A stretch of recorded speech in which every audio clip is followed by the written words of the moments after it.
দয়া করে মায়া করে ভালোবেসে মহাব্বত করে আল্লাহ তাআলা আমাদেরকে পবিত্র জিলহজ মাসের 14 তারিখ জামে মসজিদে জুমার নামাজ আদায়ের জন্য আশা বসা দিনের কথাবার্তা বলা এবং শোনার তৌফিক এবং সুযোগ আল্লাহ সুবহানাহু ওয়া তাআলা আমাকে আপনাকে সকলকে দান করলেন।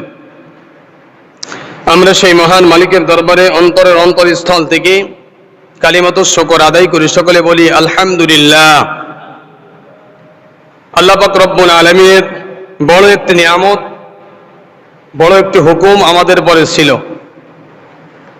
যে হুকুমটা আমরা পালন করতে পেরেছি, এজন্য আমরা শুকরিয়া আদায় করি আলহামদুলিল্লাহ। গুরুত্বপূর্ণ দুইটা আমল ছিল, গুরুত্বপূর্ণ দুইটা আমল আমরা করেছি। জিলহজ মাসের 10 তারিখ একটা হলো হজে বাইতুল্লাহ, আর একটা হলো কুরবানি। এই দুটি হুকুম, এটা আল্লাহ পাক রব্বুল আলামিনের বড় ধরনের একটা হুকুম, যেটা আমরা করতে পেরেছি বা আমাদের দ্বারা আল্লাহ তাআলা করিয়েছেন, এজন্যই আমরা শুকরিয়া আদায় করা। এই যে আমরা দুইটা গুরুত্বপূর্ণ আমল আমরা করলাম, আল্লাহর ডাকে সাড়া দিয়ে আল্লাহর ঘর বাইতুল্লাহকে তওয়াফ করার জন্য হাজার হাজার লক্ষ লক্ষ হাজী সাহেবরা আল্লাহর ঘরকে তওয়াফ করেছে, জিয়ারত করেছে, আল্লাহর হুকুম হজ পালন করেছে। আর আমরা যারা হজে যাই নাই, আমাদের পরে আর একটা হুকুম ছিল, সেটা হলো ফাসাল্লি লিরাব্বিকা ওয়ানহার। হে নবী, আপনি নামাজ পড়ুন এবং কুরবানি করুন। অনেক বড় একটা দায়িত্ব আমাদের পরে ছিল, আমরা পালন করেছি আলহামদুলিল্লাহ। তা আল্লাহ পাক রব্বুল আলামিন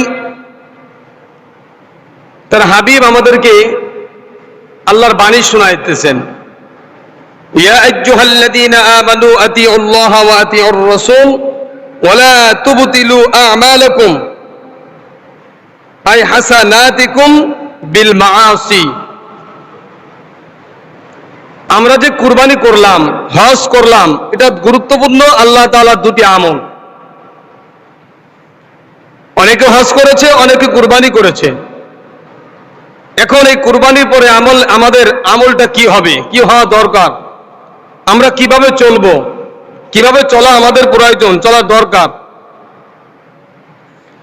একথাই আল্লাহ তাআলা বলতেছেন, ইয়া আইয়ুহাল্লাযীনা আমানু আতিউল্লাহ ওয়া আতিউর রাসূল ওয়া লা তুবতিলু আ'মালাকুম। হে ঈমানদারেরা, যারা আমি আল্লাহ তাআলার পরে ঈমান গ্রহণ করেছো, ঈমান এনেছো, ইয়া আইয়ুহাল্লাযীনা আমানু আতিউল্লাহ, আল্লাহর অনুগত হও, ওয়া আতিউর রাসূল, এবং তার রাসূলের অনুগত হও, ওয়া লা তুবতিলু আ'মালাকুম আই হাসানাতিকুম বিল মাআসি।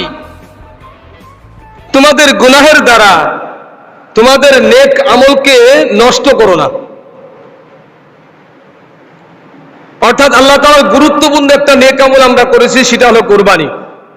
আল্লাহ তাআলা যাদের দ্বারা কুরবানি করিয়েছেন, আল্লাহ তাআলা প্রত্যেকের কুরবানিকে কবুল করুন, সকলে বলি আমিন।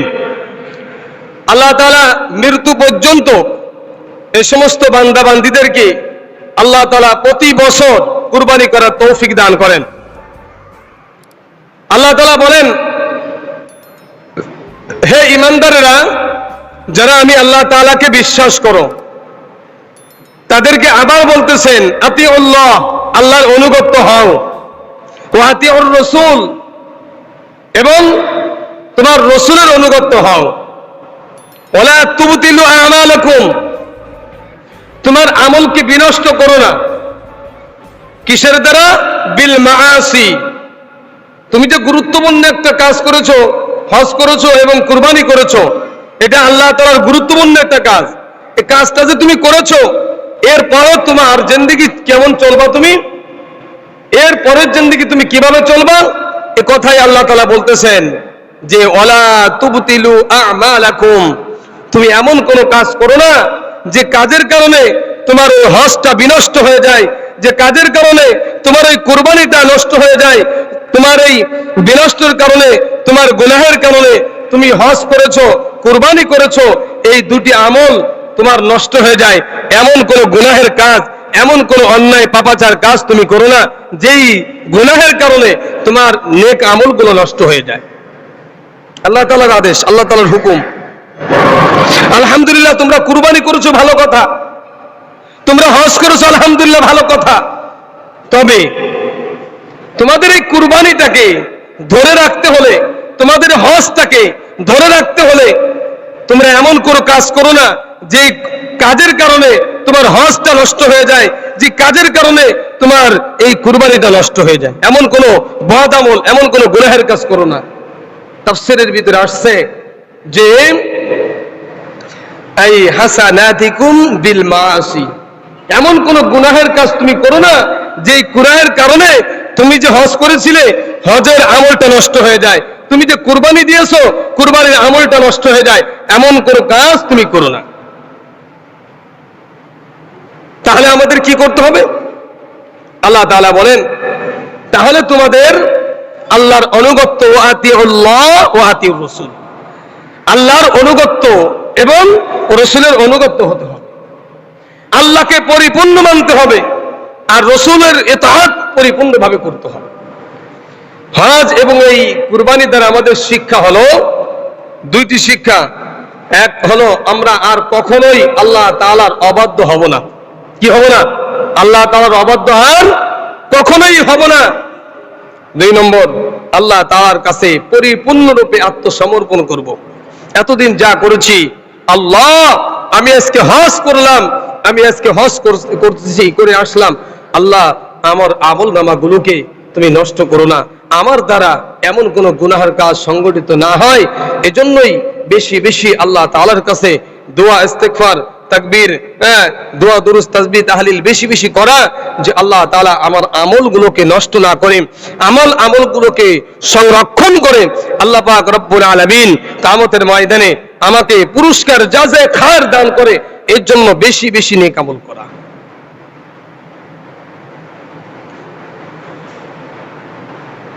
কিন্তু দেখা যায় অনেক লোক এমন আছে যারা হজ করে এসে হজের কথা সে ভুলে যায়, অথচ যে হজের ময়দানে, যে আরাফাতের ময়দানে যে আল্লাহর ঘর বাইতুল্লাহকে সামনে নিয়ে কত যে কন্দন করেছে, আর আল্লাহকে বলেছে আল্লাহ আর কখনোই গুনার কাজ করব না, আর কখনোই এরকম অবাধ্য হব না, এভাবে কত কন্দন করেছে, সব কিছু আবার ভুলে যায়। এই জন্যই আমাদেরকে সেই আল্লাহর কাছে পরিপূর্ণরূপে আত্মসমর্পণ করতে হবে। আল্লাহ আমি আর জিন্দেগিতে কখনোই পাপাচার করব না, আর কখনোই আমি অবাধ্য হব না, আমি তোমার হুকুমকে যথাযথভাবে আমি সবসময়ের জন্য পালন করব। আল্লাহ আমার এই হজটাকে তুমি নষ্ট করে দিও না, আমার এই কুরবানিকে তুমি নষ্ট করে দিও না। এই জন্য আল্লাহ তাআলা বলেন, ওয়া মিনান নাসি মান ইয়াশরি নাফসাহু ইবতিগা মারদাতিল্লাহ ওয়াল্লাহু রাউফুম বিল ইবাদ। মানুষের মধ্যে এমন মানুষ আছে যারা আমি আল্লাহ পাক রব্বুল আলামিনের জন্য নিজের জানটাকে কুরবানি করতে দ্বিধাবোধ করে না, কুণ্ঠাবোধ করে না। আমি আল্লাহ তাআলা তাদেরকে কিয়ামতের ময়দানে আল্লাহু রাউফুম বিল ইবাদ, যারা আল্লাহ পাক রব্বুল আলামিনকে তার নিজের জানটাকে বিলীন করে দেয়। আল্লাহ তাআলা নিজেই বলতেছেন এমন মানুষ দুনিয়ার ভিতরে আছে যারা আমি আল্লাহর জন্য নিজের জানটাকে কুরবানি করতে প্রস্তুত হয়ে যায়। হজটা চলে গেল, কুরবানি চলে গেল। অনেক মুসলমান কুরবানি করার সমর্থনায় কুরবানি করতে পারে নাই। অনেক মুসলমান আছে যারা হজ সমর্থনায় হজও করতে পারে নাই। তো রাসূল আরবি সাল্লাল্লাহু আলাইহি ওয়াসাল্লামের কাছে একজন সাহাবী প্রশ্ন করলেন, ইয়া রাসূলুল্লাহ, ইয়া হাবিবাল্লাহ, হজ করতে পারে নাই, কুরবানি করতে পারে নাই, তবে তারা কি হজের সব পাবে না? কুরবানির সব কি পাবে না? এমন কোন আমল নাই যে আমল করলে হজেরও সব পাওয়া যায়, কুরবানিরও সব পাওয়া যায়। আছে না অনেক লোক কুরবানি করতে পারে নাই, হজও করতে পারে নাই। এখন এই শ্রেণীর লোকরা বলতেছেন যে আমরা কি হজের সব পাবো না? হযরত আবু হুরায়রা রাদিয়াল্লাহু তাআলা থেকে হাদিসটি বর্ণিত আছে, একটা হাদিস। রাসূল আরবি সাল্লাল্লাহু আলাইহি ওয়াসাল্লাম বলেন, হযরত আবু হুরায়রা রাদিয়াল্লাহু তাআলা বুখারীর ভিতরে হাদিসটা আনছেন। একজন সাহাবী প্রশ্ন করলেন, ইয়া রাসূলুল্লাহ, ইয়া হাবিবাল্লাহ, আমাদের মধ্যে এক শ্রেণীর মানুষ আছে যারা নামাজ পড়ে, রোজা রাখে, কিন্তু তারা আবার হজও করে, যাকাতও দেয়, আবার কুরবানিও করে, কিন্তু আমরা শুধুমাত্র নামাজ পড়ি এবং রোজা রাখি, আমরা সমর্থবান না, আমাদের টাকা পয়সা নেই, আমরা হজও করতে পারি না, কুরবানিও দিতে পারি না, যাকাতও দিতে পারি না। তবে তারা তো আমাদের দিক দিয়ে, নেকির দিক দিয়ে আমাদের কাছ থেকে অনেক অগ্রসর হয়ে গেছে, অনেক আগে বেড়ে গেছে। আমরা কিভাবে কি করলে আমরা তাদের সমপর্যায়ে হতে পারি? তারা যে হজ করলো, তারা যে যাকাত দিল, কুরবানি দিল, এই সমপরিমাণ সব আমরা কিভাবে অর্জন করতে পারি? একজন সাহাবী প্রশ্ন করলেন। আল্লাহর নবী বিশ্বনবী মুহাম্মদ রাসূলুল্লাহ সাল্লাল্লাহু আলাইহি ওয়াসাল্লাম বলেন, ও আমার সাহাবীরা শোনো, একটা আমল আছে, যদি তোমরা এই আমলটা করো তাহলে তোমরা হজের সব পাবে, তোমরা কুরবানির সব পাবে, যাকাত দেওয়ার সব পাবে। তবে যদি এই আমলগুলো ওই ধনী ব্যক্তিরাও জেনে যায়, তারাও যদি আমল করে, এটা তাদের ব্যক্তিগত ব্যাপার, ব্যক্তিগত বিষয়, কিন্তু যতদিন পর্যন্ত তারা জানতে না পারবে, তোমরা যদি আমল করো তোমরা কুরবানির সব পাবে, হজ করার সব পাবে। বুখারীর ভিতরে আসছেন 893 নম্বর হাদিসের ভিতরে রাসূল আরবি সাল্লাল্লাহু আলাইহি ওয়াসাল্লাম হযরতে আবু হুরায়রা রাদিয়াল্লাহু তাআলা থেকে এই হাদিসটা বর্ণিত আছে। তিনি বর্ণনা করেন, সাহাবীদেরকে লক্ষ্য করে আমার নবী ডাক দিয়ে বলেন, ও আমার সাহাবীরা শোনো, যদি কোনো ব্যক্তি প্রত্যেক নামাজের পরে 33 বার সুবহানাল্লাহ, 33 বার আলহামদুলিল্লাহ, 33 বার আল্লাহু আকবার, আর একবার বলবেন সুবহানাল্লাহি ওয়াল হামদুলিল্লাহি ওয়া লা ইলাহা ইল্লাল্লাহু আল্লাহু আকবার, এই আমলটা যদি কোনো ব্যক্তি প্রতিদিন নিয়মিতভাবে 5 ওয়াক্ত নামাজের পরে করে, আল্লাহ পাক রব্বুল আলামিন তার আমলনামায় হজ করার সব দান করবেন, তার আমলনামায় কুরবানি করার সব দান করবেন, আল্লাহ পাক রব্বুল আলামিন তার আমলনামায় যাকাত দেওয়ার সব দান করবেন, আল্লাহ পাক রব্বুল আলামিন তার আমলনামায় হজ এবং উমরা করার সব আল্লাহ তাআলা তার আমলনামায় দান করে দিবি। তবে আমলের কথা যদি ওই ধনী ব্যক্তিরা জেনে যায়, তারাও আমল করা শুরু করে দেয়, তাহলে এটা স্বতন্ত্র ব্যাপার।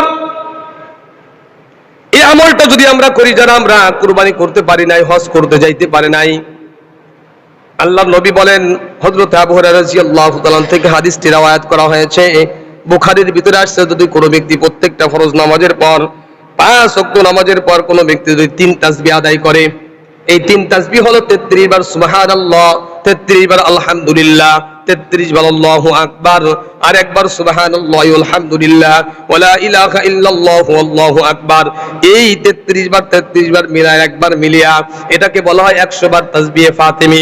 এই তাসবিহ 3 তাসবিহ যদি কোনো ব্যক্তি প্রত্যেক ফরজ নামাজের পরে আদায় করে, আল্লাহ তাআলা তার আমলনামায় হজ এবং উমরা করার সব দান করে দিবে।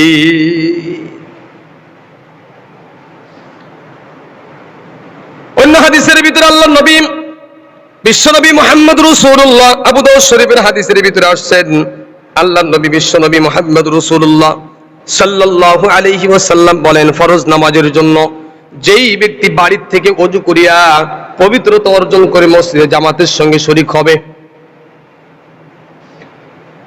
বাড়ির থেকে ওযু করিয়া যে ব্যক্তি মসজিদে ফজরের ফরজ নামাজে শামিল হবে, জামাতে শামিল হবে, যেই ব্যক্তি, যে লোকটা বাড়ির থেকে ওযু করিয়া মসজিদে ফরজ নামাজ আদায় করার জন্য রওনা দিল, রাসূল আরবি সাল্লাল্লাহু আলাইহি ওয়াসাল্লাম বলেন, ও কেমন জানো হজের ইহরাম বেঁধে রওনা হয়ে গেল। যে ব্যক্তি নফল নামাজের উদ্দেশ্যে মসজিদে গমন করবে, ও লোকটা উমরার সওয়াবের জন্য, উমরা আদায়ের জন্য ইহরাম বাঁধলো। অর্থাৎ যে ব্যক্তি ওযু করিয়া পবিত্রতা অর্জন করিয়া প্রত্যেকটা ফরজ নামাজের জন্য জামাতে মসজিদে আসার জন্য বাড়ির থেকে রওনা দিবে, আল্লাহ তাআলা তার আমল নামায় হজ এবং উমরা করার সব দান করে দিবে। বাড়ির থেকে ওযু করে সে যখন রওনা দিবে মসজিদের দিকে, রাসূল আরবি সাল্লাল্লাহু আলাইহি ওয়াসাল্লাম বলেন সে কেমন যেন ইহরামের কাপড় বেঁধে হজের দিকে রওনা দিয়েছে। তার মানে বাড়ির থেকে ওযু করে যখন সে ফরজ নামাজের জন্য জামাতে শামিল হবে মসজিদে এসে, সে যেন হজ করার সব আল্লাহ তাআলা তার আমল নামায় দান করে দিবে। আর একটা আমল রাসূল আরবি সাল্লাল্লাহু আলাইহি ওয়াসাল্লাম বলেন, যদি কোনো ব্যক্তি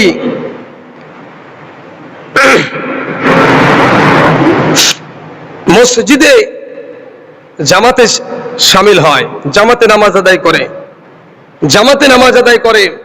এই জামাতে নামাজ আদায় করা এটাও আল্লাহ পাক রব্বুল আলামিন তাকে উমরার হজ এবং উমরার সব আল্লাহ তাআলা তার আমল নামে দান করবেন। এজন্য যারা আমরা হজ করতে পারি নাই, কুরবানি দিতে পারি নাই, তারা আমলটা করব, যারা করতে পারছে তারা আমল করব, সকলের জন্য আমলটা। অন্য হাদিসের ভিতরে তিরমিজি শরীফের আরেকটা হাদিসের ভিতরে আসছেন, হযরত আনাস ইবনে মালিক রাদিয়াল্লাহু তাআলা থেকে হাদিসটি বর্ণিত, যদি কোনো ব্যক্তি ফজরের নামাজ জামাতের সঙ্গে আদায় করলো এবং ওই মসজিদে ওই জায়নামাজের ওখানে বসে বসে বসে তাসবিহ তাহলিল পড়তে থাকলো সূর্য উদিত হওয়া পর্যন্ত, সে মসজিদে যেই না জায়নামাজে দাঁড়িয়ে নামাজ আদায় করছে ওখানে বসে বসে তাসবিহ পড়তে থাকলো।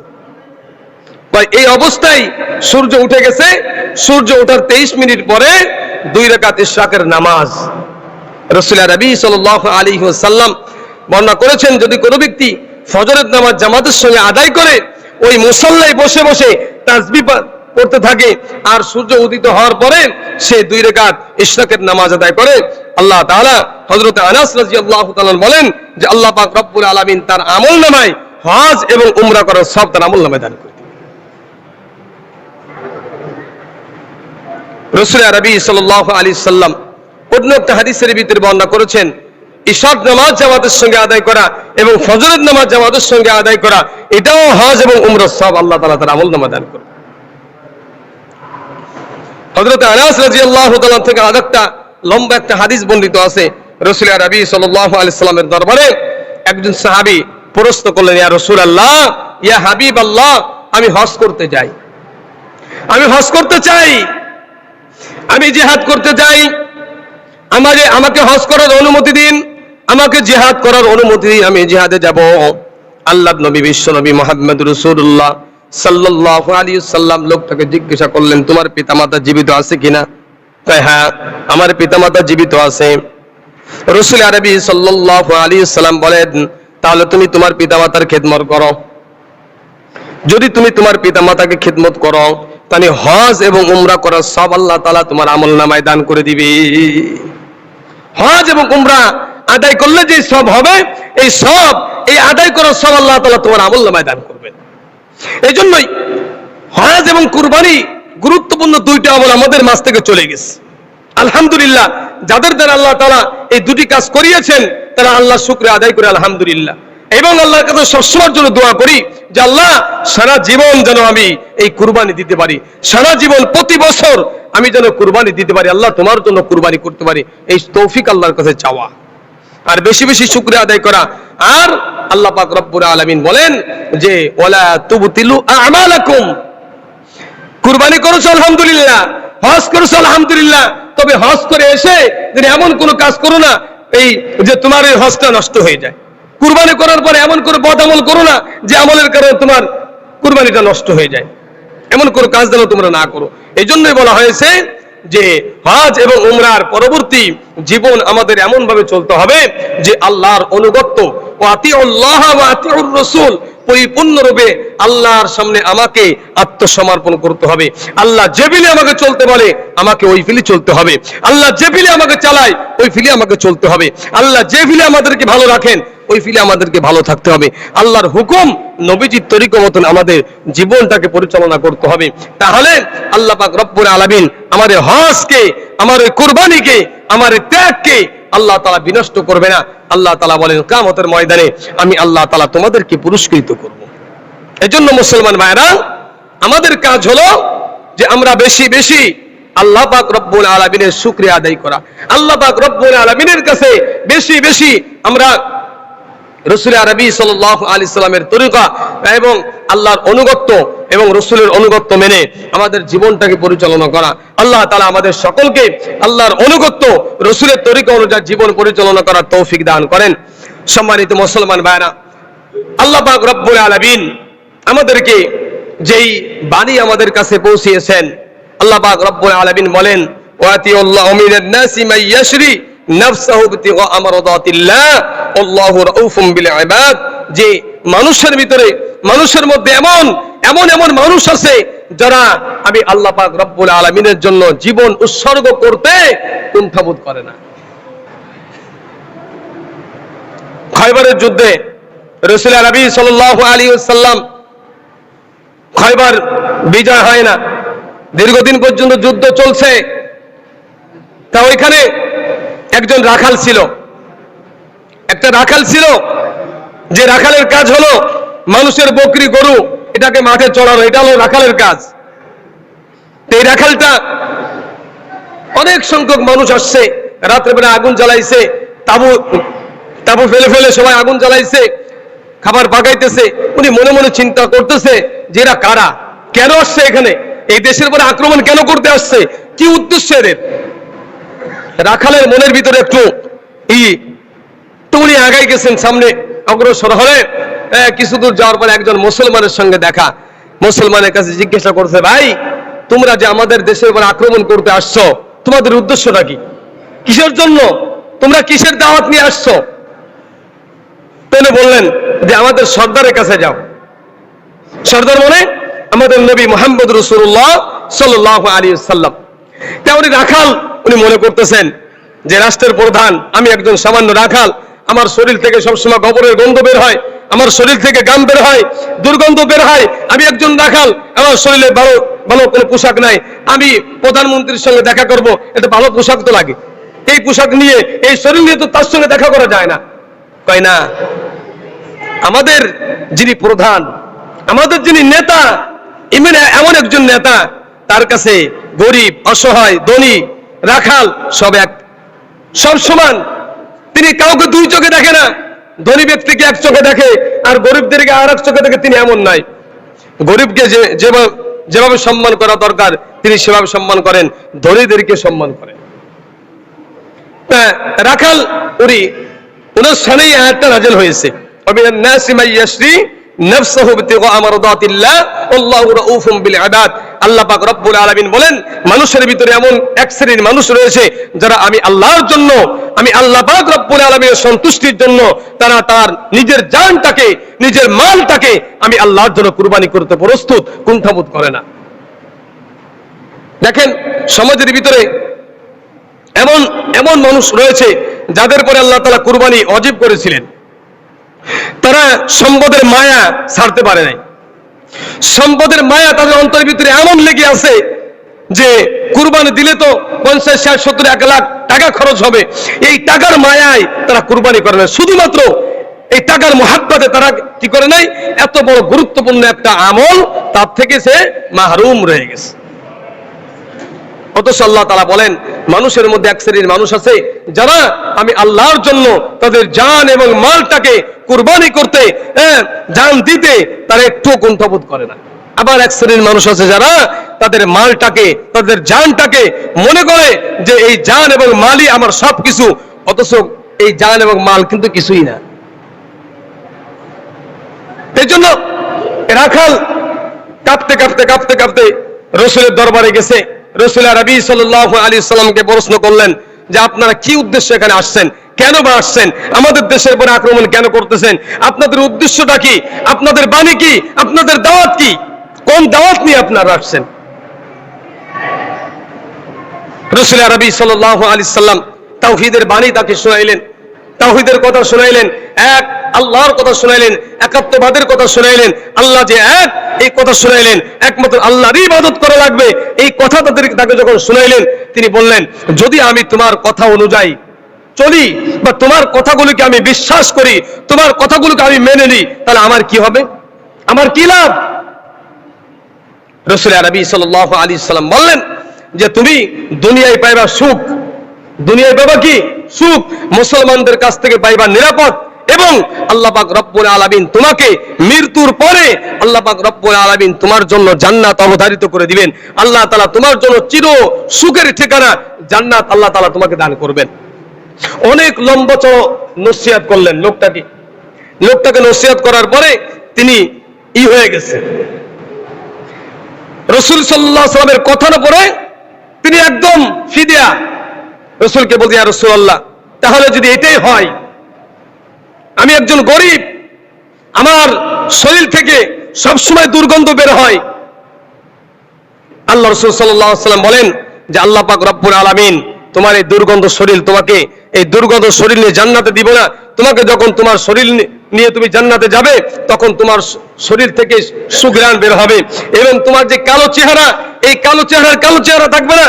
তোমার চেহারাটা সুন্দর করে আল্লাহ তাআলা তারপরে তোমাকে জান্নাত দিবে। অনেক লম্বা চড়া কথা বললেন। কথা বলার পরে লোকটা কি হয়ে গেছে, এখন বলছি, ইয়া রাসূলুল্লাহ, তাহলে আপনি আর দেরি না করে আমাকে মুসলমান বানিয়ে দিন। তিনি রাখাল ছিলেন, ওইখানে তিনি মুসলমান হয়ে গেলেন। কালিমা শাহাদাত পড়ে তিনি মুসলমান হয়ে গেলেন। মুসলমান হওয়ার পরে এখন বলতেন, ইয়া রাসূলুল্লাহ, ইয়া হাবিবাল্লাহ, আমার কাজটা কি? এখন আমি কি কাজ করব? আল্লাহ রাসূল বললেন, এখন কোনো নামাজের রক্ত না যে তোমাকে নামাজ পড়তে বলবো, এখন রমজান মাস না যে তোমাকে রমজানের রোজা রাখতে বলবো, এখন হজের মৌসুম না যে তোমাকে হজ করতে যাইতে বলবো, এখন যাকাত দেওয়ার সময়ও না যে তোমাকে যাকাত দিতে বলবো। তবে একটা কাজ করতে পারো, যে খয়বারে মুসলমানরা কাফেরদের বিরুদ্ধে যুদ্ধ করতেছে, তুমি ইচ্ছা করলে তুমি যুদ্ধে অংশগ্রহণ করতে পারো। তবে রাসূল আরবি সাল্লাল্লাহু আলাইহি সাল্লাম বললেন, তবে যুদ্ধে যাওয়ার আগে তোমার কাছে যেই ভেড়া বকরিগুলো আছে, যে মালিকের কাছে আগে তোমার এটাকে পৌঁছে দিতে হবে। যদিও তোমার এই মালিক কাফের, মালিকটা কি ছিল? কাফের ছিল, কিন্তু তুমি তো তার খেদমত করতে, আমানত তোমার কাছে রয়েছে, এই আমানতগুলো তার কাছে পৌঁছে দিতে হবে। পৌঁছানোর পরে তারপরে তুমি ইচ্ছা করলে যুদ্ধের ময়দানে জিহাদে শরীক হতে পারবে। রাসূল আরবি সাল্লাল্লাহু আলাইহি সাল্লামের কথা অনুযায়ী রাখাল তার বকরি, ভেড়া, দুম্বা নিয়ে রওনা দিলেন। কাফেরের বাড়ি পৌঁছাই দিয়ে তিনি চলে আসলেন রাসূলের দরবারে। চলে, ইয়া রাসূলুল্লাহ, যুদ্ধ করতে তো তরল লাগে, অস্ত্র লাগে, আমার কাছে তো কোনো কিছু নাই। বলা হয়েছে তিনি যুদ্ধের ময়দানে চলে গেছেন। যুদ্ধ করতে করতে যখন তিনি শাহাদাত বরণ করেছেন, উনি কোনো এক ওয়াক্ত নামাজ পড়তে পারে নাই, অন্য কোনো ইবাদত তিনি করে নাই, শুধু কালেমা পড়ে মুসলমান হয়েছে, আর কোনো আমল তার নাই। এই একজন মুসলমান, একজন সাহাবী, যার আমল নামায় অন্য কোনো আমল ছিল না, অন্য কোনো নেক আমল তার আমল নামায় ছিল না। রাসূল আরবি সাল্লাল্লাহু আলাইহি সাল্লাম যখন খয়বার বিজয় হয়ে গেল, খয়বার যখন বিজয় হয়েছে, তখন রাসূল আরবি সাল্লাল্লাহু আলাইহি সাল্লাম লাশগুলোকে, যারা শাহাদাত বরণ করেছে, তাদের লাশটাকে একত্রিত করতেছে, গোসল করাইবো। এমন সময় দেখে ওই যে সাহাবী রাখাল, তার শরীরটা এরকম জমিনে পড়ে আছে। এই শরীর দেখে রাসূল আরবি সাল্লাল্লাহু আলাইহি সাল্লাম তার লাশের কাছে গেলেন। তার লাশের কাছে গেলে কিতাবের ভিতরে আসছে, তার চোখ দিয়ে পানি দরদর করে বের হয়ে গেছে।